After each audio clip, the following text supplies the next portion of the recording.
World War II Key Events and Ideas Review. The War in Europe. The war began on September 1st, 1939, when Germany invaded Poland, and it ended on May 8th, 1945, when Germany surrendered to U.S. and Soviet forces. A couple of things to keep in mind about the war in Europe. France surrendered to Germany in 1940 and was occupied for most of the war. Key battles and invasions. The Battle of Stalingrad was the turning front in the battle on the east between Germany and the Soviet Union. After the Battle of Stalingrad, the Germans were being pushed back and were no longer making advances into the Soviet Union.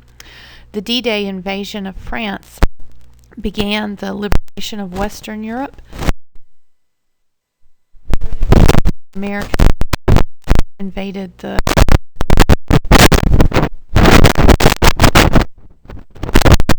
Battle of the Bulge. The War in the Pacific.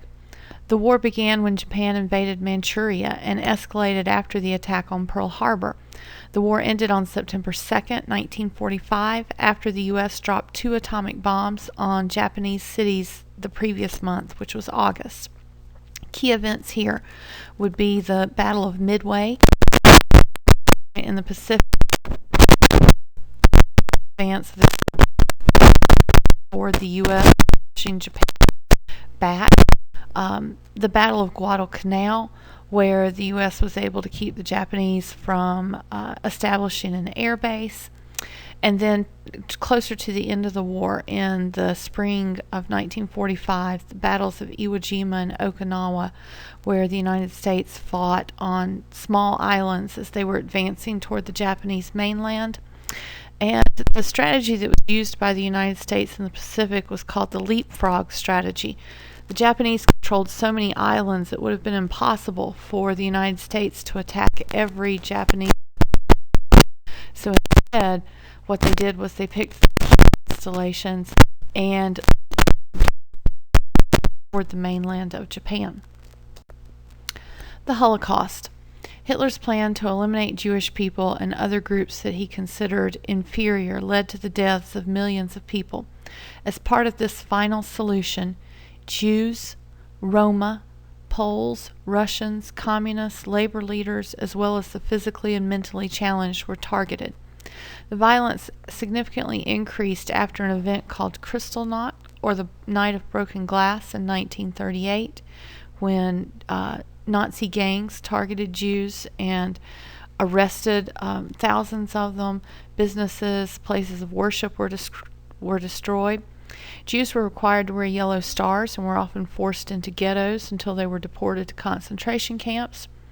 Many had a difficult time fleeing the Nazis, as other countries, including the U.S., were reluctant to admit large numbers of refugees. And liberating the concentration camps was not a strategic goal of the Allies, but as the Allied soldiers encountered those camps, they liberated them on their advance into German territory. The home front. Several ideas here. The first is total war, in that civilians living in Europe and Asia experienced really brutal conditions that most people in the United States did not encounter because they were protected from the direct fighting.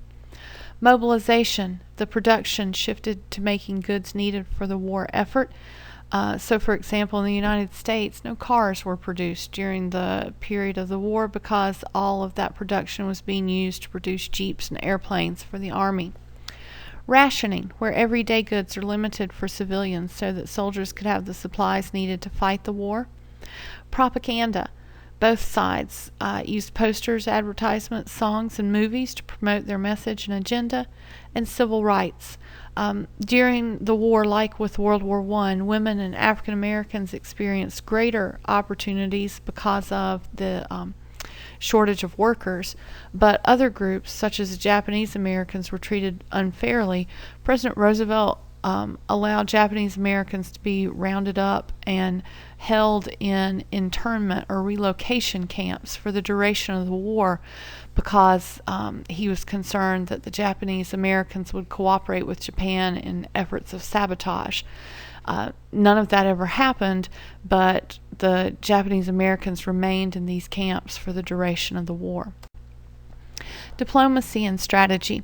The Allied strategy from the very beginning was to defeat Hitler first and then deal with Japan.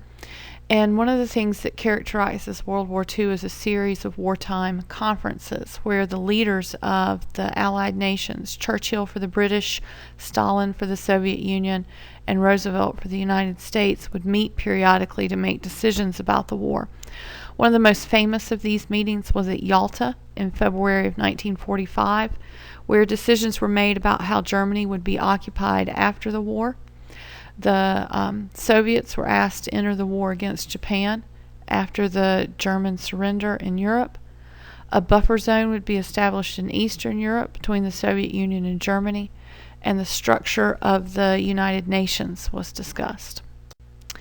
If you look at the cost of the war, you can see that it was a tremendous cost, both in money and in the number of people who were killed or missing. You can take a minute and check out these numbers on the table here. And now some big ideas that you need to take away from World War II. The world can't afford to let dictators get out of control. In both Europe and Asia, this happened fairly quickly in the 30s. Hitler rolled through Europe blitzkrieg style with his lightning warfare, such that by 1940, Great Britain and the Soviet Union were fighting against Germany alone until the United States was able to join the war effort and help that fight. Japan advanced through Asia and the Pacific almost without check for about 6 months after Pearl Harbor, and by the time of the Battle of Midway in June of 1942, Japan controlled almost 10% of the world's surface area. Big idea number 2, neutral isn't always neutral. While the United States was officially neutral for the first years of the war, it was sending supplies to Great Britain, the Soviet Union, and China to fight against Germany and Japan. Nations that aren't actively involved in combat can support nations who are fighting through trade, finances, military advisors, and supplies. We see that over and over again in the times since World War II. Total war affects everyone. Civilians may be just as likely to suffer and die as soldiers. In World War II and in conflicts since that time, we've seen urban warfare where the fighting is literally in cities and towns, bombing raids over civilian areas, other episodes of genocide where one group is being exterminated or eliminated, like the Jews were in the Holocaust, occupation and resistance by hostile governments, and tremendous numbers of refugees, people who are displaced during times of war. War isn't always personal. And what I mean by that is that wars can be fought over great distances without hand-to-hand combat. Since World War II, it's become more true that people don't see the people they're fighting against. Long-range artillery bombardments can occur on land and sea.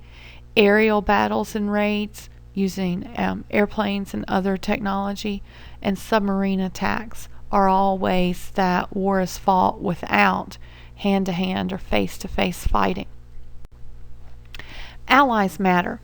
There's a saying that goes, "The enemy of my enemy is my friend," and this is definitely true during World War II. It's unlikely the Soviets could have defeated Germany without the United States. The United States asked the Soviets to help them defeat Japan after Germany surrendered.